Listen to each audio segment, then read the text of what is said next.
Assalamualaikum warahmatullahi wabarakatuh. Halo teman-teman semua, pada video pembelajaran kali ini kami dari kelompok 3 ingin membahas mengenai pembelajaran IPS metode kontekstual teacher and learning dengan anggota kelompok Wadah Nada Nabila dengan NIM 040, Aisyah Devitasari dengan NIM 070, dan Silviana Putri Uswatun Hasanah dengan NIM 075. Nah, untuk pokok pembahasan dari kelompok kami yaitu ada 8 pokok pembahasan. Yang pertama ada pengertian dari CTL, yang kedua ada karakteristik dari CTL, yang ketiga ada prinsip CTL, yang keempat ada komponen utama CTL, yang kelima yaitu teori pendukung CTL, yang keenam kelebihan dan kekurangan dari CTL, yang ketujuh ada langkah-langkah CTL, dan yang kedelapan ada implementasi metode CTL. Nah, yang pertama, apa sih contextual teaching and learning ini?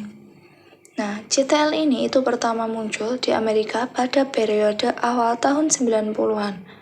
CTL muncul sebagai respon atau desakan berbagai pihak untuk melakukan perombakan pada sistem pendidikan tradisional Amerika yang dipelopori oleh gerakan Teach Prep pada awal tahun 90-an. Maka, mulailah pembelajaran yang menggabungkan pengetahuan dan keterampilan yang mempelajari konsep-konsep abstrak dengan melakukan kegiatan praktis dan menghubungkan tugas sekolah dengan dunia nyata. Nah, masuk pada bab yang pertama yaitu pengertian metode CTL. Nah, menurut Johnson tahun 2002, CTL ini adalah suatu proses pendidikan yang bertujuan menolong para siswa untuk melihat makna di dalam materi akademik yang mereka pelajari dengan cara menghubungkan subjek-subjek akademik dengan keadaan konteks pribadi, sosial, dan budaya mereka. Lalu menurut Komalasari tahun 2011, CTL ini yaitu pendekatan yang mengaitkan antara materi dengan kehidupan siswa yang sesungguhnya, yaitu kehidupan sebagai anggota keluarga, sebagai warga sekolah ketika di sekolah, lalu sebagai anggota masyarakat di lingkungannya, dan juga sebagai warga negara. Lalu menurut Sagala 2005, CTL ini adalah pendekatan yang menekankan pada keterlibatan siswa secara penuh untuk menemukan makna dari yang dipelajari dengan dikaitkan kehidupan nyata. Nah, siswa dapat merasakan manfaat dan menerapkannya di kehidupan sehari-hari. Nah, berdasarkan 3 pengertian CTL tadi, dapat disimpulkan bahwa CTL itu adalah pembelajaran yang menekankan kepada proses keterlibatan siswa secara penuh untuk dapat memahami materi yang dipelajari dan menghubungkan dan menerapkannya dalam situasi kehidupan nyata. Selanjutnya yaitu karakteristik metode CTL. Yang pertama ada activating knowledge, yaitu pembelajaran merupakan proses pengaktifan pengetahuan yang sudah ada. Lalu, acquiring knowledge yaitu belajar dalam rangka memperoleh dan menambah pengetahuan baru. Yang ketiga, understanding knowledge yaitu pengetahuan yang diperoleh untuk dipahami dan diyakini. Yang keempat, applying knowledge yaitu mempraktikkan pengetahuan dan pengalaman. Dan yang terakhir yaitu reflecting knowledge yaitu melakukan refleksi terhadap pengembangan pengetahuan. Nah, selanjutnya yaitu prinsip metode CTL. Nah, di sini menurut Saunders tahun 1999, prinsip metode CTL ini ada 5. Yang pertama yaitu prinsip relating atau keterkaitan dan relevansi, yaitu pembelajaran harus relevan dengan pengetahuan siswa dan pengalaman nyata, seperti pada persiapan dunia kerja. Lalu ada prinsip transferring atau alih pengetahuan. Siswa menggunakan pengetahuan untuk memecahkan masalah baru di berbagai situasi. Lalu prinsip cooperating yaitu kerjasama, kolaborasi antar siswa, guru, dan narasumber itu membantu memahami materi dan mengajarkan kerja tim. Lalu ada prinsip applying atau aplikasi, yaitu siswa menerapkan konsep yang dipelajari dalam situasi baru, terutama melalui praktik langsung. Yang terakhir ada prinsip experiencing, yaitu pengalaman langsung. Siswa itu belajar melalui eksplorasi, penelitian, dan penggunaan media untuk membuat pelajaran lebih aktif. Nah, kalau menurut Johnson tahun 2002 itu prinsip CTL ini ada 3. Yang pertama yaitu diferensiasi, yaitu mendorong penggunaan pendekatan yang beragam dalam pembelajaran untuk memastikan itu siswa dapat belajar secara efektif sesuai gaya dan kebutuhan mereka. Lalu ada kesaling bergantungan, yaitu interdependence, menekankan pentingnya kolaborasi antara siswa untuk mencapai tujuan pembelajaran melalui interaksi dan saling dukung. Yang ketiga yaitu pengaturan diri atau self-organization, yaitu menekankan tanggung jawab siswa untuk mengelola proses belajar mereka sendiri melalui penetapan tujuan dan evaluasi kemajuan. Lalu pembahasan yang selanjutnya yaitu komponen utama metode CTL. Nah, di sini menurut Sanjaya tahun 2010, komponen utama metode CTL ini ada 7. Yang pertama yaitu konstruktivisme, yaitu pengetahuan harus dibangun oleh individu melalui pengalaman nyata, bukan sekedar dihafalkan. Lalu, ada bertanya, yaitu aktivitas bertanya penting untuk menggali informasi dan mendorong siswa untuk berpikir kritis serta mengungkapkan pendapat. Yang ketiga, menemukan atau inquiry. Proses belajar yang efektif itu melibatkan penemuan pengetahuan melalui siklus observasi, pernyataan, pertanyaan, hipotesis, pengumpulan data, dan penyimpulan. Lalu, masyarakat belajar atau learning community, yaitu pembelajaran yang efektif terjadi melalui kerjasama dan interaksi dengan orang lain. Yang kelima ada pemodelan atau modeling, yaitu pembelajaran keterampilan memerlukan contoh yang dapat ditiru baik dari guru maupun dari sumber lain. Selanjutnya itu ada penilaian nyata atau authentic assessment, yaitu penilaian harus berfokus pada proses belajar dan tidak hanya pada hasil akhir. Nah, lalu ada refleksi. Refleksi itu membantu siswa mengintegrasikan pengetahuan baru dengan yang sudah ada, serta mengevaluasi pengalaman belajar mereka. Nah, masuk pada teori belajar pendukung contextual teaching and learning.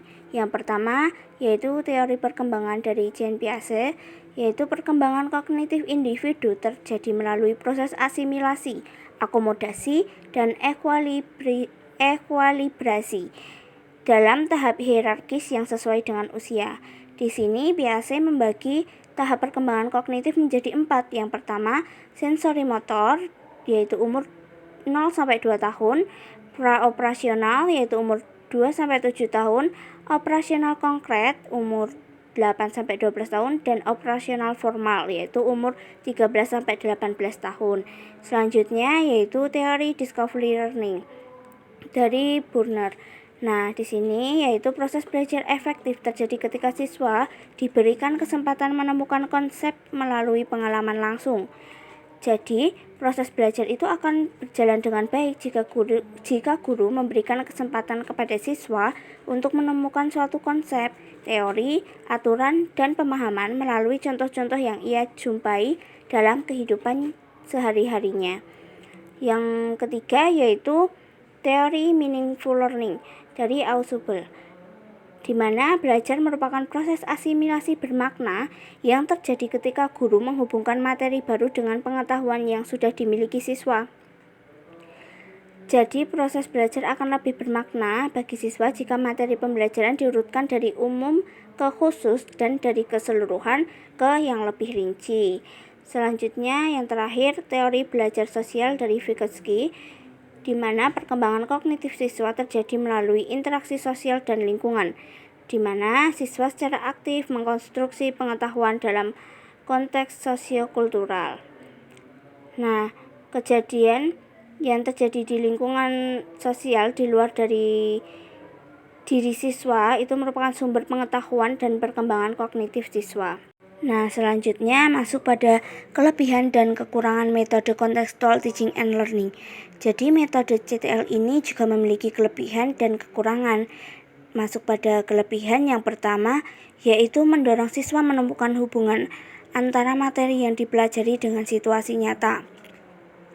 Jadi siswa secara tidak langsung itu diminta untuk memahami hubungan antara pengalaman belajar di sekolah dengan kehidupan nyata di masyarakat, sehingga siswa itu dapat bereksplorasi, berdiskusi, dan mampu berpikir kritis serta memecahkan masalah. Yang kedua yaitu mendorong siswa menerapkan hasil belajar dalam kehidupan nyata.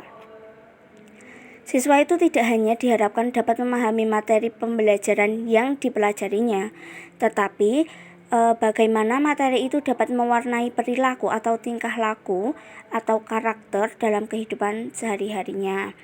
Yang ketiga yaitu menekankan pada proses keterlibatan peserta didik untuk menemukan materi. Proses belajar itu didasarkan pada proses pengalaman langsung. Proses pembelajaran dalam kerangka CTL adalah melalui proses menemukan materi pembelajaran itu sendiri. Bukan hanya mengharapkan siswa mampu untuk menerima materi pembelajaran, tapi siswa juga harus menemukan materi pembelajaran itu sendiri. Selanjutnya yaitu kekurangan. Yang pertama yaitu metode CTL ini membutuhkan waktu yang lama bagi siswa untuk menerima materi pembelajaran. Yang kedua, guru bekerja ekstra untuk lebih intensif dalam membimbing peserta didik. Yang ketiga, siswa sering melakukan kesalahan ketika menghubungkan materi dengan kehidupan nyata. Yang selanjutnya yaitu langkah-langkah metode contextual teacher and learning. Yang pertama, ada mengembangkan pemikiran peserta didik untuk melakukan kegiatan belajar lebih bermakna, seperti dengan cara bekerja sendiri atau menemukan sendiri dan mengkonstruksi pengetahuan dan keterampilan baru peserta didik. Yang kedua, ada melakukan kegiatan inquiry pada semua topik yang telah diajarkan. Yang ketiga, ada menciptakan masyarakat belajar seperti melalui kegiatan kelompok. Yang keempat, ada menghadirkan model melalui contoh pembelajaran, yaitu melalui ilustrasi model atau media yang lainnya. Yang kelima, ada membimbing peserta didik untuk melakukan refleksi setiap kegiatan pembelajaran yang telah dilakukan. Yang keenam, ada melakukan penilaian secara objektif, yaitu menilai kemampuan yang sebenarnya pada setiap peserta didik. Masuk dalam pembahasan yang selanjutnya yaitu sintak model pembelajaran dari contextual teacher and learning. Yang pertama ada modeling, yaitu guru menyampaikan tujuan, kompetensi, serta bimbingan dan motivasi kepada peserta didik. Yang kedua ada questioning, yaitu siswa ditanamkan karakter ingin tahu dan bertanya. Yang ketiga ada inquiry, yaitu siswa melakukan identifikasi, analisis, serta observasi dan hipotesis. Yang keempat ada learning communication, yaitu siswa belajar kelompok untuk mengerjakan berbagai aktivitas dan penelitian. Yang selanjutnya ada konstruksisme, yaitu siswa membuat pengertian secara mandiri. Lalu ada autensi assessment, di mana siswa dinilai dan menilai secara objektif. Dan yang terakhir ada reflection, yaitu siswa merefleksi dan merangkum materi yang telah dipelajari.